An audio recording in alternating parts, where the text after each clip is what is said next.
Hello बच्चों, hi I Purvi. Welcome to our personal tutor channel. आज हम लोग कक्षा 10 का एक पाठ पढ़ने वाले हैं। पाठ का नाम है लखनवी अंदाज। तो चलो शुरू करते हैं यह पाठ। मुफस्सिल की पैसेंजर ट्रेन चल पड़ने की उतावली में पुकार रही थी। आराम से सेकंड क्लास में जाने के लिए दाम अधिक लगते हैं। दूर तो जाना नहीं था। भीड़ से बचकर एकांत में नई कहानी के संबंध में सोच सकने और खिड़की से प्राकृतिक दृश्य देख सकने के लिए टिकट सेकंड क्लास का ही ले लिया। गाड़ी छूट रही थी। सेकंड क्लास के एक छोटे डिब्बे को खाली समझकर जरा दौड़कर उसमें चढ़ गया। अनुमान के प्रतिकूल डिब्बा निर्जन नहीं था। एक बार्थ पर लखनऊ की नवाबी नस्ल के एक सफ़ेदपोश सज्जन बहुत सुविधा से पालथी मारे बैठे थे। सामने दो ताजे चिकने खीरे तौलिए पर रखे थे। डिब्बे में हमारे सहसा कूद जाने से सज्जन की आंखों में एकांत चिंतन में विघ्न का असंतोष दिखाई दिया। सोचा हो सकता है यह भी कहानी के लिए सुच की चिंता में हो या खीरे जैसे अप्रदार्थ वस्तु का शौक करते देख जाने के संकोच में हो। नवाब साहब ने संगति के लिए उत्साह न दिखाया। हमने भी उनके सामने की बार्थ पर बैठकर आत्मसम्मान में आंखें चुरा ली। थाली बैठे कल्पना करते रहने की पुरानी आदत है। नवाब साहब की असुविधा और संकोच के कारण का अनुमान करने लगते। संभव है नवाब साहब ने बिल्कुल अकेले यात्रा कर सकने के अनुमान में किफ़ायत के विचार से सेकंड क्लास का टिकट खरीद लिया हो, या अब गवारा ना हो कि शहर का कोई सफ़ेदपोश उन्हें मझेल दर्जे में सफ़र करता देखे। अकेले सफ़र का वक्त काटने के लिए ही खीरे खरीदे होंगे और अब किसी सफ़ेदपोश के सामने खीरा कैसे खाए। हम कनखियों से नवाब साहब की ओर देख रहे थे। नवाब साहब कुछ देर गाड़ी की खिड़की से बाहर देखकर स्थिति पर गौर करते रहे। ओह, नवाब साहब ने सहसा हमें संबोधन किया। आदाब अर्ज़, जनाब खीरे का शौक फरमाएंगे। नवाब साहब का सहसा भाव परिवर्तन अच्छा ना लगा। भाप लिया, आप शराफत का गुमान बनाए रखने के लिए हमें भी मामूली लोगों की हरकत में लथेड़ लेना चाहते हैं। जवाब दिया, शुक्रिया, किबला शौक फरमाए। नवाब साहब ने फिर एक पल खिड़की से बाहर देखकर गौर किया और दृढ़ निश्चय से खीरा के नीचे रखा तौलिया झाड़कर सामने बिछा लिया।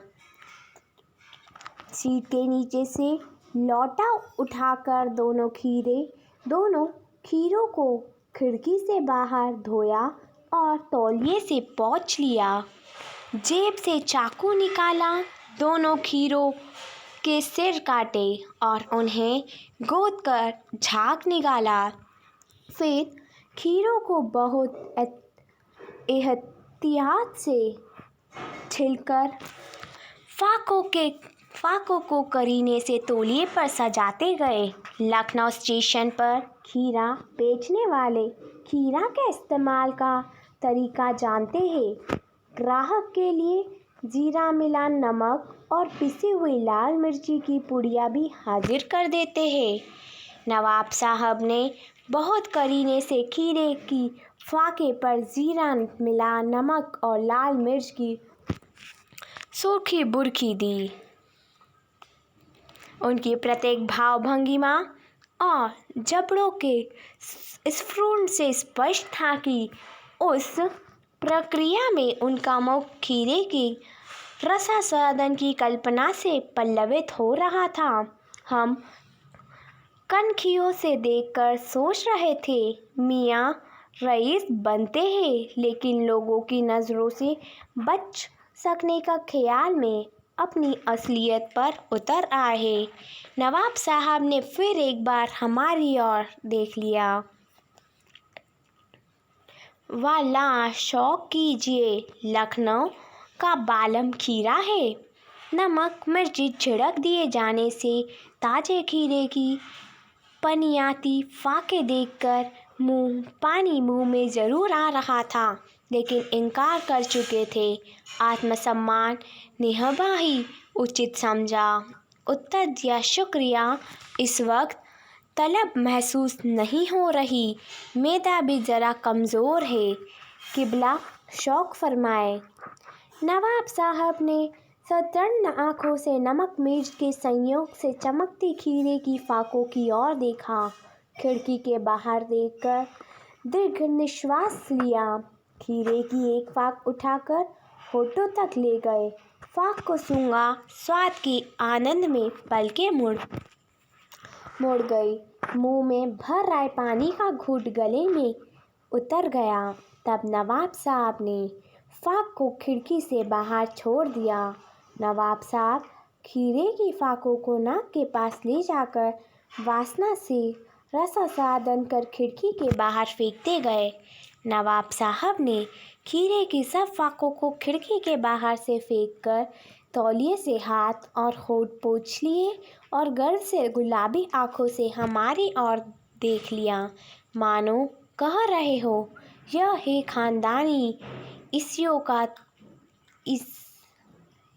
यह है खानदानी रईसों का तरीका। नवाब साहब खीरे की तैयारी और इस्तेमाल से थक कर लेट गए। हमें तस्लीम में सिर खम कर लेना पड़ा। यह है खानदानी तहज़ीब, नफासत और नज़ाकत।